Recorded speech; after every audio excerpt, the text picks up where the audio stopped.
Baik, pada kesempatan kali ini saya akan menjelaskan salah satu aliran filsafat, yaitu positivisme hukum. Sebelum saya melanjutkan pada pembahasan yaitu apa itu positivisme hukum, saya akan menjelaskan apa itu filsafat. Filsafat berasal dari bahasa Yunani, yaitu philo dan sophia. Philo yang artinya kecintaan dan sophia yang artinya kebijaksanaan. Filsafat bermakna kecintaan seseorang untuk mencari tahu dan memuaskan kerinduan intelektualnya, lebih dari kebijaksanaan. Filsafat hukum adalah cabang filsafat yang mempelajari hakikat hukum. Dengan kata lain, filsafat hukum adalah ilmu yang mempelajari hukum secara filosofis. Filsafat hukum memberi tekanan pada substansi, sedangkan ilmu hukum pada bentuk atau norma. Positivisme hukum adalah aliran yang menjunjung tinggi aturan hukum tertulis sebagai hukum tertinggi dalam suatu negara. Positivisme hukum berpandangan bahwa perlu adanya pemisahan antara moral dan hukum, antara hukum yang berlaku dan hukum yang seharusnya. Adapun tokoh yang menganut aliran ini adalah John Austin, Hans Kelsen, dan Hart. Mari kita bahas pandangan dari masing-masing tokoh ini. Yang pertama, John Austin. Menurut John Austin, hukum harus dipahami sebagai komando karena semua hukum tidak lain merupakan kumpulan perintah yang bersifat komando. Austin menekankan watak komando hukum yang bersumber pada kedaulatan penguasa. Hukum yang dipahami dalam arti komando seharusnya tidak memberi ruang untuk memilih apakah mematuhi atau tidak mematuhi, karena kepatuhan terhadap hukum adalah kewajiban yang tidak bisa ditawar-menawar. Hukum sebagai komando menurut Austin memiliki dua elemen.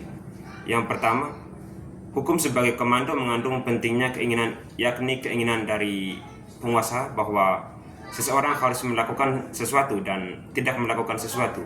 Yang kedua, hukum memiliki kemampuan untuk menciptakan sesuatu yang tidak menyenangkan.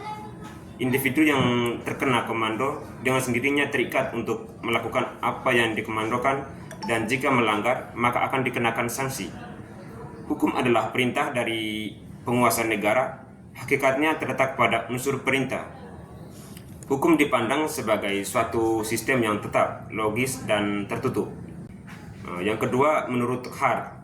Hart menegaskan bahwa hukum dan moralitas adalah dua entitas yang berbeda, yang harus dianalisis dan dioperasikan secara independen. Hukum pertama-tama harus dipahami sebagai sistem peraturan. Hart membedakan peraturan yang menjadi dua, yaitu yang pertama, peraturan primer.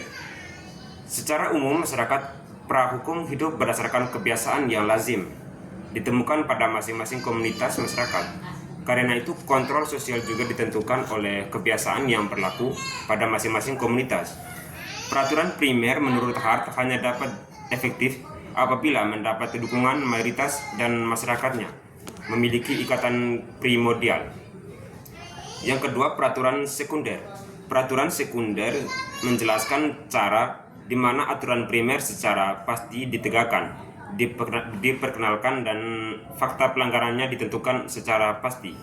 Selanjutnya, menurut Hans Kelsen.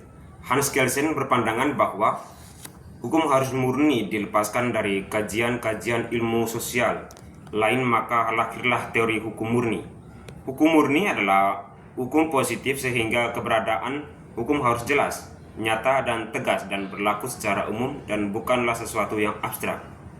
Baginya, hukum adalah untuk menegakkan formalitasnya, bukan materialnya. Dengan demikian, hukum dapat dikatakan tidak adil, namun hukum tetaplah hukum karena dibuat oleh penjabat yang berwenang. Kelsen juga dikenal sebagai pencetus teori jenjang. Teori ini melihat hukum sebagai suatu sistem yang terdiri dari susunan norma yang berbentuk piramida. Norma yang lebih rendah memperoleh kekuatan dari norma yang lebih tinggi.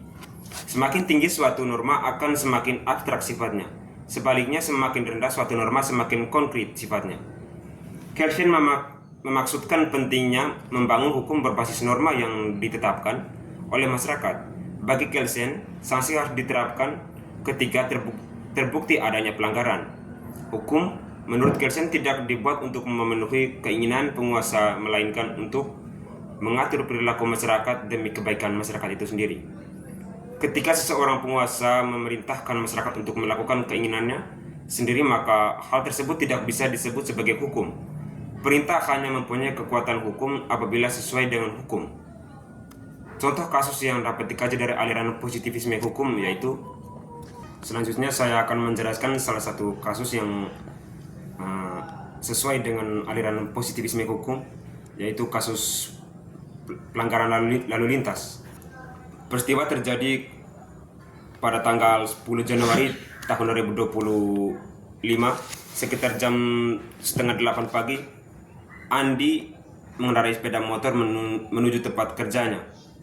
Pelanggaran di sebuah persimpangan jalan lampu lalu lintas menunjukkan warna merah. Karena terburu-buru, Andi tetap melanjutkan kendaraannya dan menerobos lampu merah.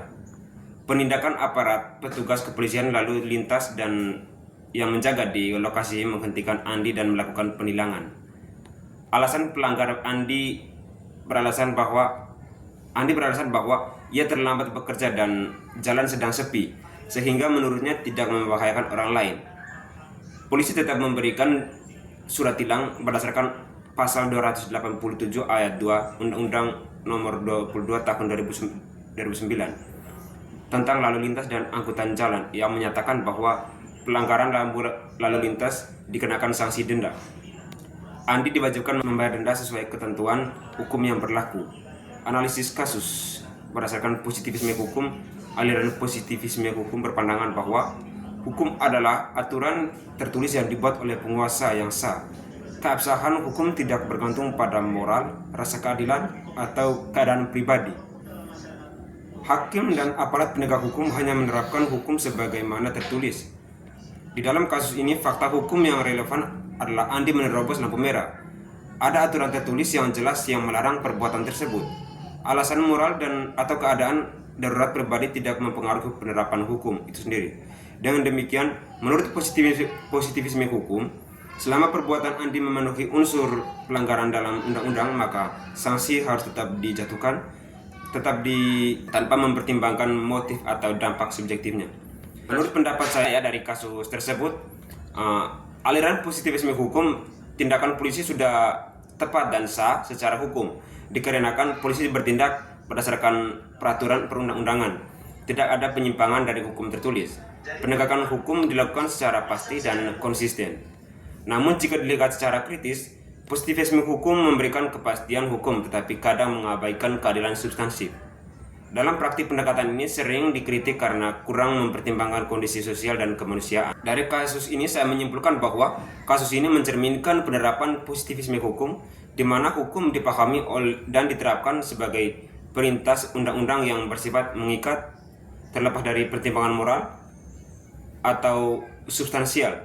Kepastian hukum menjadi tujuan utama, meskipun terkadang keadilan substansif tidak sepenuhnya terakomodasi.